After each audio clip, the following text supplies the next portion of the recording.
ሰሞነኛው አሳ ጎርጓሪያውን ታበርሲሳ ከፊንቴክ የባሰ ማጭበርበር ድርጊት የፈጸመ ተቋም ተገኘ እያለ ነው። ቃል በቃል ሲገልጸው የፊንቴክ አባት ይለዋል። ከኢትዮጵያውያን መኪና አመጣላቸዋለሁ እያለ ከ450 ሺህ የኢትዮጵያ ብር በላይ በነፍስ ወከፍ ተቀብሏል ብሏል። በዚህ የተነሳ ሙሉ ዓለም ጌታቸው የተባለው ተወዳጅ ተዋናይ ሊታሰር ነው የሚሉ መረጃዎች ወጥቷል። ወሬው ፍርሃት የለቀቀበት ሙሉ ዓለም ጌታቸውም እኔ አርቲስት ሙሉ ዓለም ጌታቸው ከድርጅታችሁ ጤግሮስ ትሬዲንግ ጋር በነበረኝ የብራንድ አምባሳደርነቱ መሰረት ላለፉት 11 ወራት ድርጅታችሁንና ምርቶቻችሁን ሳስተዋውቅ መቆየት ይታወቃል። ይሁንና በውሉ ላይ በግልጽ የሰፈሩት የድርጅታችሁ ግዴታዎች ለተጠቃሚ ማህበረሰብ የገባችሁት ቃል በተግባር እየተፈጸመ እንዳልሆነ በተደጋጋሚ ለማረጋገጥ ችያለሁ። ይህ የድርጅቱ መርህ አልባ አካሄድ ከኔ የግል ህሊና፣ ከሙያ ስነ ምግባር፣ ከህዝብ ጥቅም አንጻር በቀጥታ የሚጋጨው ነው አግኝቼዋለሁ። በመሆኑም ከሙያ ስሜና አንደኛ ድርጅቱ የገባውን ቃል ባለመፈጸሙ ምክንያት በተዋዋልነው ውል መሰረት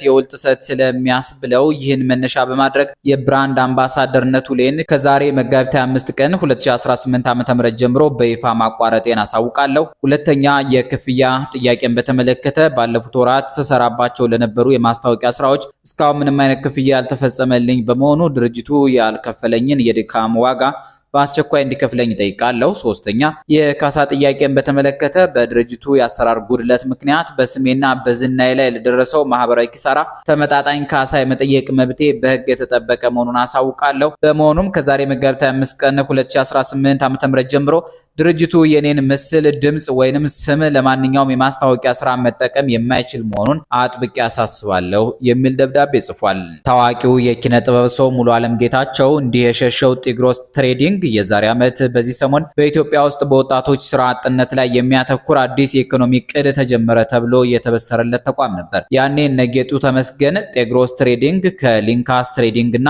ከቻይናው ዩሸግር ካምፓኒ ጋር በመተባበር በ900 ሚሊዮን ብር በጀት የተደገፈ የዱቤ ሽያጭ ስርዓት መጀመሩን አስታወቁ ብለው ዘግቧል። ይህ ፕሮጀክት በኦሮሚያ ክልልና አዲስ አበባን ጨምሮ በአገሪቱ የተለያዩ ክፍሎች ከ60 ሺህ በላይ ወጣቶችን ወደ ስራ ለማስገባት የተዘጋጀ ነበር። በዚያን ጊዜ የጤግሮስ ትሬዲንግ ዋና ስራ አስፈጻሚ ብርሃኔ ጌታቸው ፕሮጀክቱን ሲከፍቱ እንደተናገሩት የዱቤ ሽያጭ ስርዓቱ ወጣቶችን ከስራ ፍለጋ ጫና ለማስወገድና ወደ ንግድ ስራ በቀላሉ እንዲገቡ ለማስቻል የተዘጋጀ እንደሆነ ገልጸው ነበር። እቅዱ በቻይና የተጠናከረ የዲጂታል ንግድ ሞዴልን በመከተል ለአነስተኛ ንግድ ስራዎች እድገት ትልቅ አስተዋጽኦ ያደርጋል ተብሎ ይጠበቅ ነበር። እስከዚያን ጊዜም በኦሮሚያ ክልል ብቻ ከ3000 በላይ ወጣቶች መመዝገባቸው ተገልጿል። በሌላ በኩል የሊንካስ ትሬዲንግ ዋና ስራ አስፈጻሚ ፊልሞን ካሳሁን በጊዜው እንደገለጹት ፕሮጀክቱ ወጣቶችን ያለመነሻ ካፒታል ወደ ንግድ ስራ ለማስገባት የሚያስችል ሲሆን ድርጅቱ ቅድሚያ ካፒታል በመስጠት ከወጪና ከአገር ውስጥ ምርቶች ሽያጭ እንዲጀምሩ ይደግፋል ብሎ ነበር።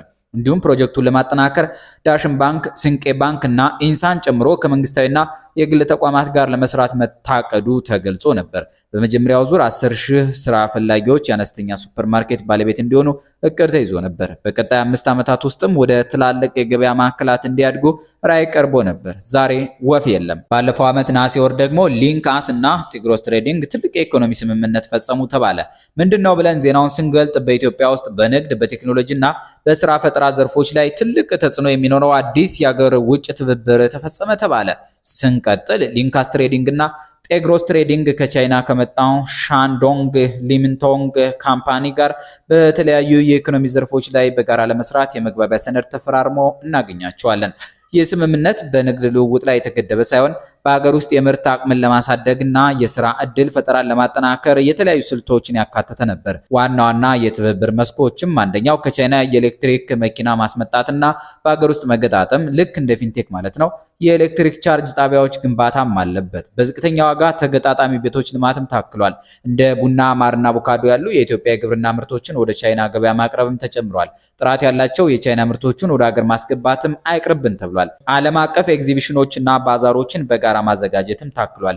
በዚያን ጊዜ የሊንካስ ትሬዲንግ ዋና ስራ አስፈጻሚ ፊልሞን ካሳሁን ይህ ስምምነት የምርት ሂደትን በማሳለጥ የዜጎችን ተጠቃሚነት ለማረጋገጥ ትልቅ ሚና ይኖረዋል ብለው ነበር። እንዲሁም የጤግሮስ ትሬዲንግ ዋና ስራ አስፈጻሚ ብርሃኔ ጌታቸው በተለይ በተገጣጣሚ ቤቶች ፕሮጀክት የህብረተሰቡን የቤት ችግር ለመቅረፍ ከፍተኛ እገዛ እንደሚኖረው ገልጸው ፕሮጀክቱን በአጭር ጊዜ ወደ ተግባር ለማስገባት እንደሚያቅዱ አስታውቀው ነበር። በቻይና በኩል የሻንዶንግ ሊሚንቶንግ ካምፓኒ ዋና ስራ አስፈጻሚ ሆሚን ኢትዮጵያ ታሪካዊና ልማታዊ አቅም ያላት ሀገር መሆኗን በመጠቆም በተለይ በታዳሽ ኃይል ዘርፍ ያለውን እድገት ለመደገፍ በቴክኖሎጂ ሽግግር ላይ ከፍተኛ ፍላጎት እንዳላቸው ገልጸው ነበር። በተጨማሪም እነዚህ ተቋማት ከዚህ ቀደም ብርሃን ገበያ በተባለ ፕሮጀክት ወጣቶችን የሱቅ ባለቤት ለማድረግ ያቀረቡትን እቅድ በስፋት አነሳስተውታል። እንዲሁም በአምቦ የሚካሄደው የመጀመሪያ ዙር የሱቅ ርክክብ ፕሮግራም በነሐሴ 2 2017 ዓ.ም ይፈጸማል ማለታቸው ይታወሳል። ከዚያ በኋላ ግን በተለይ የፊንቴክ ጉድ መጎልጎል ሲጀምር ቲግሮስ ትሬዲንግ ጥያቄ ይነሳበት ጀምሯል። ዛሬ ደግሞ የብራንድ አምባሳደሩን አጥቷል። በዚሁ ወደ ጎጆ ብሪጅ ሃውሲንግ አንዳንድ የሚነሱ ጥያቄዎችን እንሻገር። በዚያ አክሲዮን የነበራችሁ ብራችሁን ያስቀመጣችሁ ምናልባት ታችሁ የወጣችሁ እንዲሁም እንደ አዲስ ልትገቡ የምታስቡ ቀጣዩን መረጃ ብትሰሙት ትጠቀማላችሁ። ነገሮች ማወዛገብ በጀመሩ ሰሞን በኢትዮጵያ ቼክ የተዘጋጀው መረጃ እንደሚያሳየው የጎጆ ብሪጅ ሃውሲንግ ጉዳይ ብዙ ጥያቄና ጥርጣሬ ያስነሳ ነበር። ተቋሙ ሲጀምር ህጋዊ መሆኑ ቢገለጽም በኋላ ሮስካ የተባለው የክፍያ ስርዓት እንደተባለው እየሰራ አልሆነም ተብሎ ቅሬታ መነሳት ጀመረ። በዚህ ላይ የአዲስ አበባ ሃውሲንግ ቤቶች ልማትና አስተዳደር ቢሮ ኃላፊዎች እንደገለጹት ፕሮጀክቱ ከመንግስት ጋር በመደበኛ ሞዴል እየተካሄደ ነው ተባለ። በሌላ በኩል የጎጆ ብሪጅ አመራሮች ሮስካ እንደ ቁብ ያለ የተዘዋዋሪ ፈንድ መሆኑን ገልጸው ዕጣ ማውጣት ጀምሮ ነበር ቢሉም በመሬት አገልግሎት መቋረጥ ምክንያት ሂደቱ እንደዘገየ አስረዱ። በመደበኛው ፕሮጀክት ደግሞ በአዲስ አበባ ውስጥ 8 ሳይቶች ላይ ከ1000 በላይ ቆጣቢዎች ተደራጅተው በአንዳንድ ቦታዎች ግንባታዎች ጀምረዋል። አንዳንድ ቦታዎች ግን በመሬትና አስተዳደር ችግሮች ምክንያት ግንባታው ዘግይቷል ተባለ። በዚህ የተነሳ ውዝግብ ተፈጥሮ አንድ የጎጆ ብሪጅ ሃውሲንግ ተስፈኞች ስብስብ የጣቢያችንን ዘጋቢ ለምርመራ ጋዜጠኝነት ስራ ፈልጎ ተሳትፎ ነበር። በመሃል ከአዲስ አበባ ከተማ ከንቲባ አዳነች አቤቤ ጋር ውይይት ጀመርን ብለው ዘጋቢያችንን ምርመራውን ተወት እንዲያደርግ ጠየቁት። ዘጋቢው ሰሞነኛዎቹ የፊንቴክ ማጭበርበሮች የጎጆ ብሪጅ ሃውሲንግን ስምም ማስነሳታቸውን ተከትሎ ቶፊቅ ከሚባሉ የጎጆ ብሪጅ ሃውሲንግ ደንበኛ ጋር ተነጋግሮ ነበር። ደንበኛውም አዲስ አበባ ውስጥ ጎሮ አካባቢ ቤት መስራት መጀመራቸውን ገልጸዋል። በሌላ በኩል ሀብታሙ የተባለው የጎጆ ብሪጅ ሃውሲንግ ደንበኛ የነበሩ ሰው ተቋሙ ቃል የገባውን ቤት ሰርቶ የማስረከብ ሂደት ማስቀጠል ሲሳነው ለ100 ሺህ የተጠጋ ብራቸውን እንደመለሰላቸው በመግለጽ አመስግነውታል። በአጠቃላይ የጎጆ ብሪጅ ሃውሲንግ ፕሮጀክት ህጋዊ መሆኑ ቢታወቅም የሮስካ ክፍያ ስርዓት ግን ብዙ ችግር ፈጥሮ ነበር። ጎጆ ብሪጅ ሃውሲንግ ቃል የገባበት ፕሮጀክትም በአንዳንድ አስተዳደርና መሬት ችግሮች ምክንያት ዘግይቷል። እንደገና ደግሞ እንደ ጎሮ ባሉ አካባቢዎች ግንባታ መቀጠሉም ተሰምቷል። በሌላ በኩል ለአንዳንድ ደንበኞች ብራቸውን መልሶ ራሱን ከተጠያቂነት እንዳገለለ መረጃ ደርሶናል። በአዲስ አበባ የመኖሪያ ቤት እጥረትን ለመቀነስ የተቋቋመው ጎጆ ብሪጅ ሃውሲንግ ከኮንዶሚኒየም እና ከሪል ስቴት በተለየ ሶስተኛ አማራጭ የቤት ግንባታ ስርዓት እንደሚያቀርብ አስታውቆ ከ5 ዓመት በፊት ወደ ስራ መግባቱ ይታወሳል። ድርጅቱ የመሬት ባለይዞታዎችን፣ ቤት ፈላጊዎችንና የፋይናንስ ተቋማትን በማገናኘት በግለሰቦች ይዞታ ላይ በአነስተኛ ወጪ ቤቶች ለመገንባት እቅድ እንዳቀረበ ይገልጻል። በመጀመሪያ ዙር 1000 የመኖሪያ ቤቶች በ4 ሳይቶች ላይ ለመገንባት እቅድ የተያዘ ሲሆን ከ2800 በላይ የመሬት ባለይዞታዎች በፕሮጀክቶቹ መሳተፋቸው ተገልጾ ነበር። እቅዱ በመካከለኛ ጊዜ 5 ዓመት ውስጥ 100,000 ቤቶችን ለመገንባት ያተኮረ ሲሆን በመጀመሪያ ዙር የሚገነቡ ህንፃዎች ከ12 እስከ 22 ወለል የሚደርሱ አፓርታማዎችን ይዘዋል ተብሏል። ያ ከተባለ ግን አሁን 5ኛ ዓመቱ ነው።